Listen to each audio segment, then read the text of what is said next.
غازی صاحب جب راجپال کو قتل کرنے لگے نا تو ایک تاریخی جملہ بھی انہوں نے بولا تھا. جب راجپال کے سامنے غازی صاحب گئے تو غازی صاحب نے خنجر کو ہوا میں لہرا کے کہا کہ او بدبخت، او دشمن رسول، میرے رسول کی بارگاہ میں بے ادبی کرنے سے پہلے تو نے ذرا بھی نہ سوچا کہ اس دھرتی پہ ابھی تک عشاقان رسول زندہ ہے. تو نے ذرا بھی نہ سوچا کہ اس دھرتی پہ اللہ کے رسول سے محبت کرنے والے زندہ ہے. آپ نے پھر پے دار پہ وار کیا اور وہ واصل جہنم ہو گیا. اللہ نے کہا علم الدین، میں نے بڑے بڑے بہادروں کو تختہ دار پہ چڑھایا ہے، بہادروں کی بہادریاں ختم ہوگی، شجاع جوانوں کی شجاعت ختم ہوگی، جری جوانوں کی جرأت ختم ہوگی. علم الدین جب وہ تختہ دار پہ پھندے کو دیکھتے ہیں، موت سامنے رقص کرتی ہوئی نظر آتی ہے تو ان کے چہرے کا رنگ بدل جاتا ہے، چہرے کی لالی زرد ہو جاتی ہے. علم الدین تیرا وزن بھی بڑھ گیا، تیری بہادری بھی نقطہ کمال پہ، تیری شجاعت بھی نقطہ کمال پہ، اور تیرے چہرے پہ سردی نہیں، تیرے چہرے پہ لالی چھائی ہوئی ہے. علم الدین اس کی وجہ کیا ہے؟ غازی صاحب نے کہا جلاد، تجھے تو یہ پھانسی کا پھندا نظر آ رہا ہے، ادھر تو میرے گلے میں پھانسی کا پھندا ڈالے گا. جب میرے جسم سے روح نکلے گی اللہ کے رسول جلدی پھول لے کے میرے گلے میں ڈال دیں گے. جس ہستی کا ذکر کر رہا ہوں انہوں نے بھی حضور سے ٹوٹ کے عشق کیا ہے، انہوں نے بھی حضور سے ٹوٹ کے عشق کیا ہے.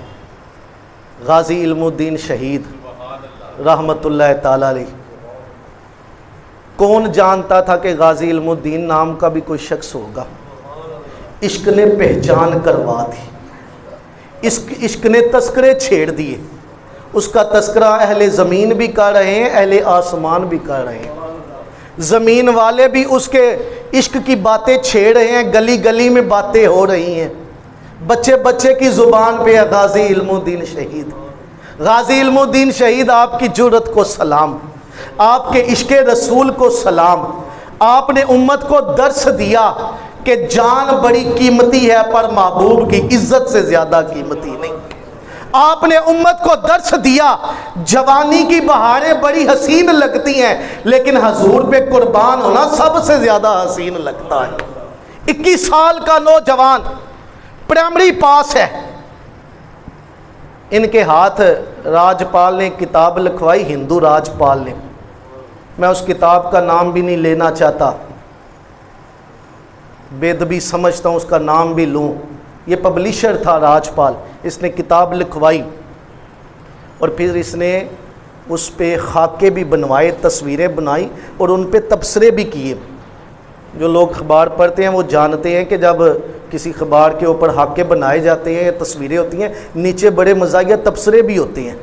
میں وہ تبصرے بھی بیان نہیں کر رہا، میرا ایمان اس کی اجازت بھی نہیں دے رہا کہ وہ تبصرے بھی آپ کے سامنے بیان کروں.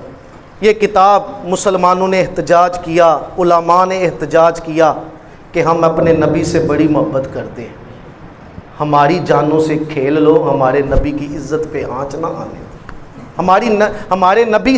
ہمارے نبی کی عزت پہ انگلیاں نہ اٹھاؤ.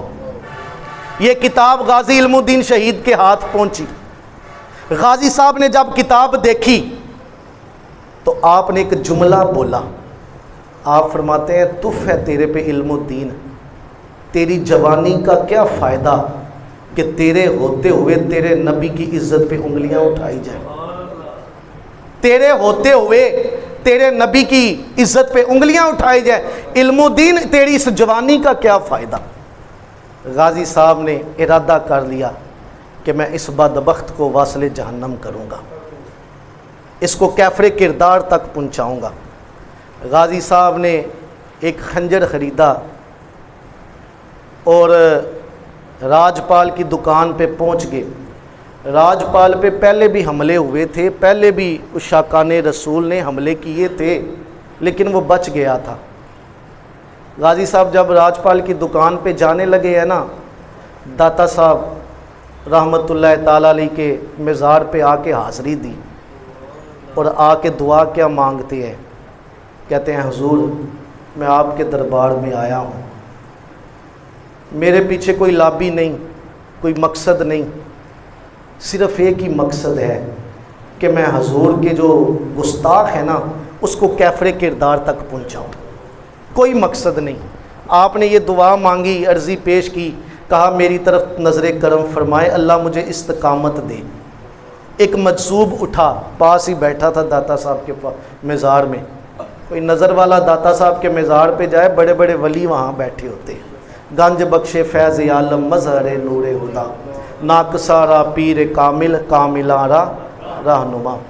داتا صاحب علیہ رحمہ سے جب انہوں نے عرضی پیش کی نظر کرم فرمائے، ایک مجذوب بیٹھا ہوا تھا، اس نے ایک ہار لیا اور اس کے غازی علم الدین شہید علیہ رحمہ کے گلے میں ڈال دیا اور کہا کہ مبارک ہو علی حجویری کی نظر کرم تیرے پیچھے ہو، تو پریشان نہ ہونا، ڈگمگا نہ جانا، تجھے مبارک ہو، داتا صاحب کی نظر تیرے پیچھے ہوگی۔ غازی صاحب نے خنجر لیا اور راجپال کی دکان پہ پہنچ گئے۔ جب وہاں پہنچے تو دو سپاہی کھڑے تھے، چوکیدار کھڑے تھے، لیکن غازی صاحب نے بیس ہی ایسا بنایا ہوا تھا، انہوں نے سمجھا یہ بھی ہندو ہیں۔ اندر گئے، راجپال بیٹھا ہوا ہے، پہ دڑ پہ وار کیا، وہ تڑپنے لگا، وار کی تاب نہ لا سکا کہ وہ واصل جہنم ہو گیا، کیفر کردار تک پہنچ گیا۔ سپاہیوں نے سنا، آواز سنی، شور سنا، سپاہی دوڑتے آئے، انہوں نے کہا اس نے قتل کر دیا، اس نے قتل کر دیا۔ غازی صاحب ایک نلکے کے پاس گئے، پانی سے ہاتھ دھوئے، خنجر صاف کیا، انہوں نے کہا تم پریشان ہو، میں بھاگوں گا نہیں، میں بھاگنے والا نہیں، میں تو خود اقبال جرم کرتا ہوں، میں نے اس کو قتل کیا ہے، میں نے اس کو قتل کیا ہے۔ غازی صاحب جب راجپال کو قتل کرنے لگے نا تو ایک تاریخی جملہ بھی انہوں نے بولا تھا۔ جب راجپال کے سامنے غازی صاحب گئے تو غازی صاحب نے خنجر کو ہوا میں لہرا کے کہا کہ او بدبخت، او دشمن رسول، میرے رسول کی بارگاہ میں بے ادبی کرنے سے پہلے تو نے ذرا بھی نہ سوچا کہ اس دھرتی پہ ابھی تک عشاقان رسول زندہ ہے؟ تو نے ذرا بھی نہ سوچا کہ اس دھرتی پہ اللہ کے رسول سے محبت کرنے والے زندہ ہے؟ آپ نے پھر پہ دار پہ وار کیا اور وہ واصل جہنم ہو گیا۔ پھر آپ خود پولیس خانے گئے، وہاں جا کے اقبال جرم کیا اور کہا میں نے اس کو قتل کیا ہے، میں نے اس کو واصل جہنم کیا۔ لاہور کی جیل میں آپ کو قید کیا گیا۔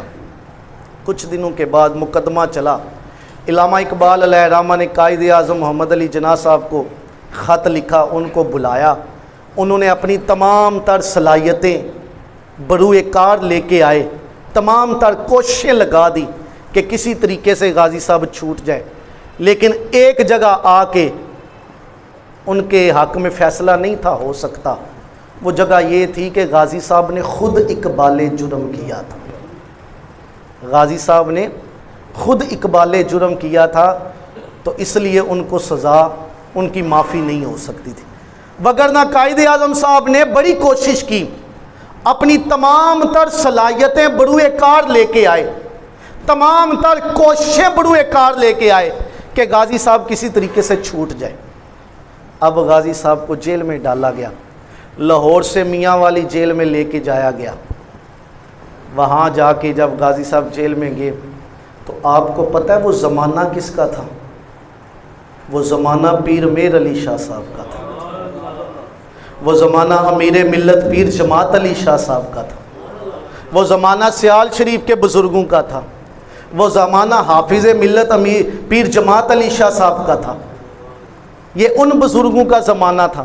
اور بڑے بڑے بزرگ آ کے غازی صاحب سے ملاقات کر رہے ہیں۔ کسی نے آ کے اقبال سے کہا، اقبال لیٹے ہوئے تھے، اقبال سے کہا ڈاکٹر صاحب، ڈاکٹر محمد اقبال صاحب، آپ کو پتہ ہے راجپال کو ایک جوان علم الدین نامی جوان نے واصل جہنم کر دیا ہے؟ تو ڈاکٹر صاحب نے علامہ اقبال نے بڑا خوبصورت جملہ بولا۔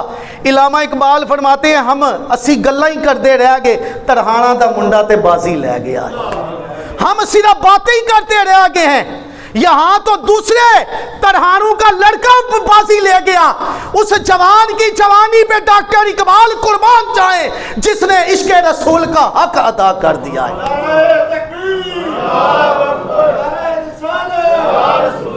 اور امیر ملت جماعت علی شاہ صاحب رحمت اللہ تعالی علیہ، آپ سے کسی نے آ کے کہا کہ علم الدین نامی جوان نے راجپال کو واصل جہنم کر دیا ہے.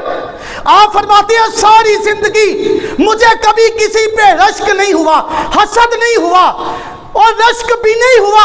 آج مجھے اس جوان پہ رشک ہو رہا ہے جس نے محبت رسول کی خاطر اس بدبخت کو واصل جہنم کر دیا. امیر ملت پیر جماعت علی شاہ صاحب فرماتے ہیں ساری زندگی میں نے کسی پہ رشک نہیں کیا ہے. حسد تو بڑی دور کی بات ہے نا، حسد تو بڑی دور کی بات ہے. میں نے کبھی کسی پہ رشک بھی نہیں کیا، لیکن آج اس جوان پہ مجھے رشک آ رہا ہے. آج اس جوان پہ رشک آ رہا ہے جس نے حضور کے نام پہ اپنی جوانی کو قربان کر دیا. کون جانتا تھا غازی صاحب کو؟ آج بڑے بڑے لوگ آ کے ملاقات کر رہے ہیں. یہ وہ بزرگ ہیں اور یہ وہ غوث کتب ابدال ہیں، یہ وہ ولی ہیں جن کو ملنے کے لیے لوگ لائنوں میں کھڑے ہوتے ہیں. یہ آج خود جیل میں جا رہے ہیں غازی صاحب سے ملاقات کرنے کے لیے. غازی صاحب علیہ رحمہ جب جیل میں گئے تو مورخ لکھتے ہیں کہ جیل کا جو ان کے چوکیداری کرتا تھا اس سے انہوں نے پوچھا تو اس نے یہ بات سنائی. اس نے کہا ایک دن میں نے جیل میں دیکھا تو کیا دیکھتا ہوں کہ غازی صاحب جیل میں موجود نہیں ہے، غازی علم الدین شہید جیل میں موجود نہیں ہے. میں بڑا پریشان ہوا. تھوڑی دیر کے بعد پھر میں نے دیکھا تو وہ جیل میں موجود ہیں. میں نے ان سے پوچھا کہ حضرت پہلے میں نے دیکھا ہے تو آپ جیل میں موجود نہیں تھے اور پھر آپ تھوڑی دیر کے بعد جیل میں آگے، وجہ کیا ہے؟ اور بڑے مسکرا رہے ہیں اور بار بار الحمدللہ الحمدللہ الحمدللہ کی تسبیح کہہ رہے ہیں. کیا وجہ ہے؟ بڑے خوش ہیں اور الحمدللہ کی تسبیح پڑھتے جا رہے ہیں. غازی صاحب نے کہا مولا علی تشریف لے کے آئے تھے. یا اللہ جنہوں نے اس بات پہ مولا علی کا ذکر سنا سبحان اللہ کہا، آج رات ان کو مولا علی کا دیدار نصیب فرما. غازی صاحب نے کہا مولا علی تشریف لے کے آئے تھے. انہوں نے کہا بیٹا اٹھو، تمہیں حضور کی کچہری میں لے کے جانا ہے، تمہیں حضور یاد کر رہے ہیں. کون یاد کر رہا ہے؟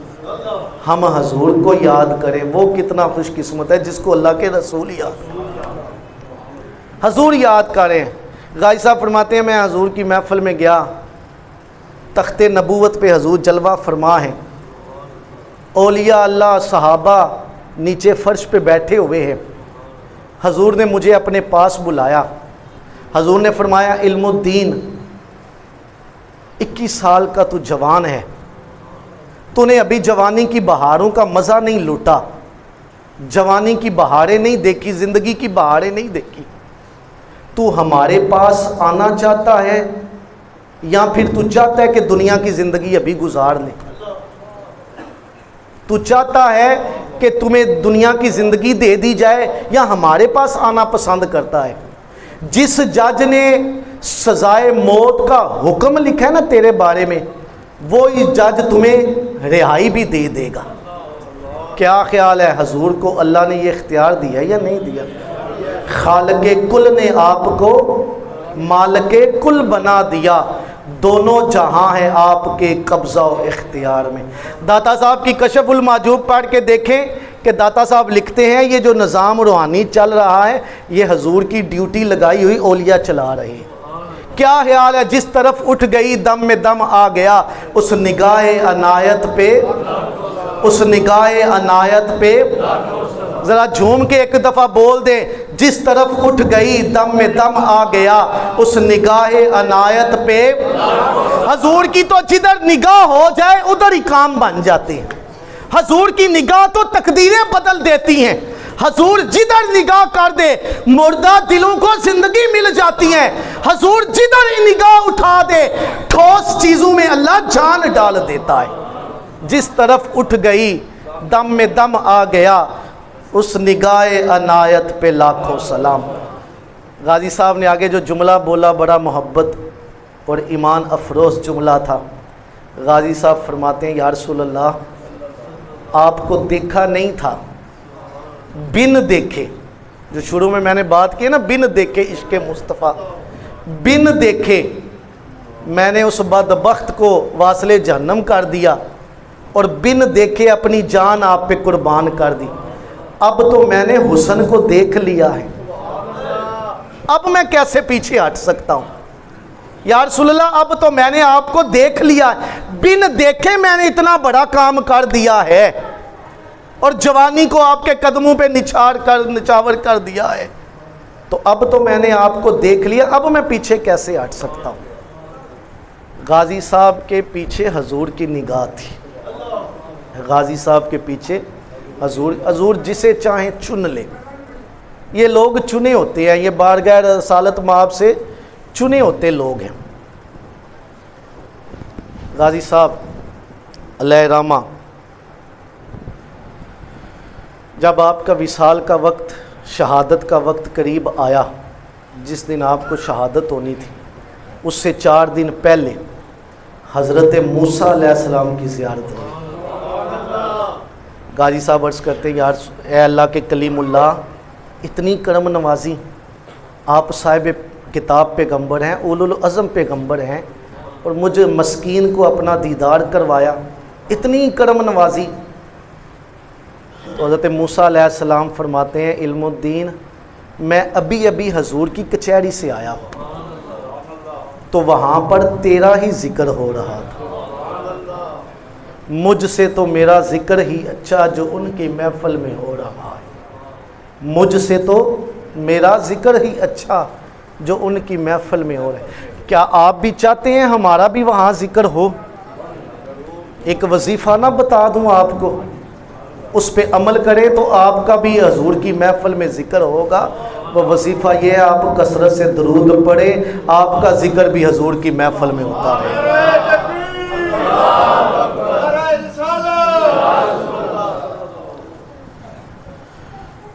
جب شہادت کا وقت آیا، ڈاکٹر آیا، اس نے چیک کیا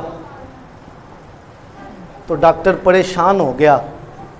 وہ کیا دیکھتا ہے کہ ان کا وزن کم نہیں ہوا، بڑھ گیا ہے، خوشی سے بڑھ گیا ہے کہ آج میں نے اپنے محبوب سے ملاقات کر لی، خوشی سے وزن بڑھ گیا۔ حالانکہ جس کو سزائے موت کا حکم ہو جاتا ہے وہ تو ٹینشن لے کے پہلے ہی وہ دنیا سے چلا جاتا ہے، وہ آدھا ہو جاتا ہے، لیکن غازی صاحب کا وزن کم نہیں ہوا بلکہ خوشی سے بڑھ گیا ہے۔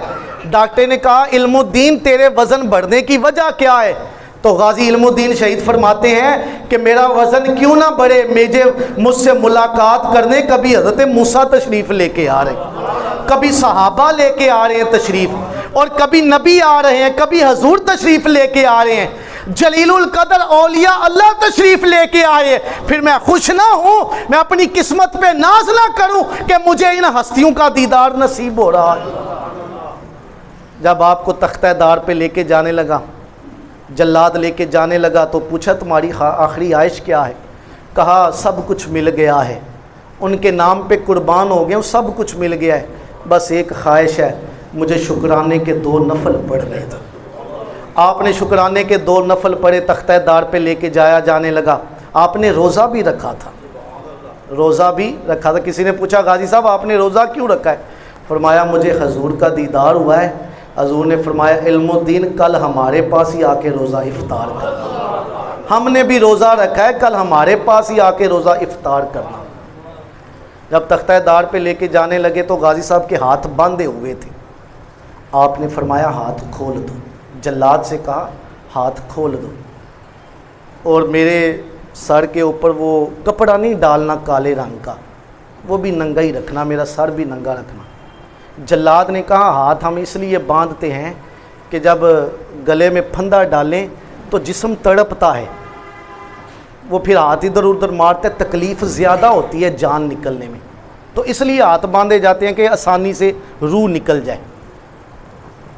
غازی صاحب نے فرمایا وہ اور لوگ ہیں جو تڑپتے ہیں، میں حضور کا عاشق ہوں, حضور کے نام پہ جان دے رہا ہوں. جلاد نے کہا علم الدین, میں نے بڑے بڑے بہادروں کو تختہ دار پہ چڑھایا ہے, بہادروں کی بہادریاں ختم ہوگی, شجاع جوانوں کی شجاعت ختم ہوگی, جڑی جوانوں کی جرأت ختم ہوگی. علم الدین جب وہ تختہ دار پہ پھندے کو دیکھتے ہیں, موت سامنے رقص کرتی ہوئی نظر آتی ہے, تو ان کے چہرے کا رنگ بدل جاتا ہے, چہرے کی لالی سرد ہو جاتی ہے. علم الدین تیرا وزن بھی بڑھ گیا, تیری بہادری بھی نقطہ کمال پہ, تیری شجاعت بھی نقطہ کمال پہ, اور تیرے چہرے پہ سردی نہیں, تیرے چہرے پہ لالی چھائی ہوئی ہے. علم الدین اس کی وجہ کیا ہے؟ غازی صاحب نے کہا او جلاد, تجھے تو یہ پھانسی کا پھندا نظر آ رہا ہے, ادھر تو میرے گلے میں پھانسی کا پھندا ڈالے گا. جب میرے جسم سے روح نکلے گی, اللہ کے رسول جلدی پھول لے کے میرے گلے میں ڈال دیں گے. میں تو اس منظر کو دیکھ کے خوشیاں منا رہا ہوں کہ یا جلاد جلدی جلدی میرے گلے میں پھندا ڈال, اس عاشق کی روح نکلے اور گنبد خضرا میں پہنچ جائے. کاش ہمیں بھی ایسی موت آئے. عشق رسول میں موت نہیں ہوتی, حیات ہوتی ہے. عشق رسول میں موت نہیں ہوتی, حیات ہوتی ہے. جو عشق رسول میں جیتے ہیں حضور ان کو اپنا دیدار کرواتے ہیں.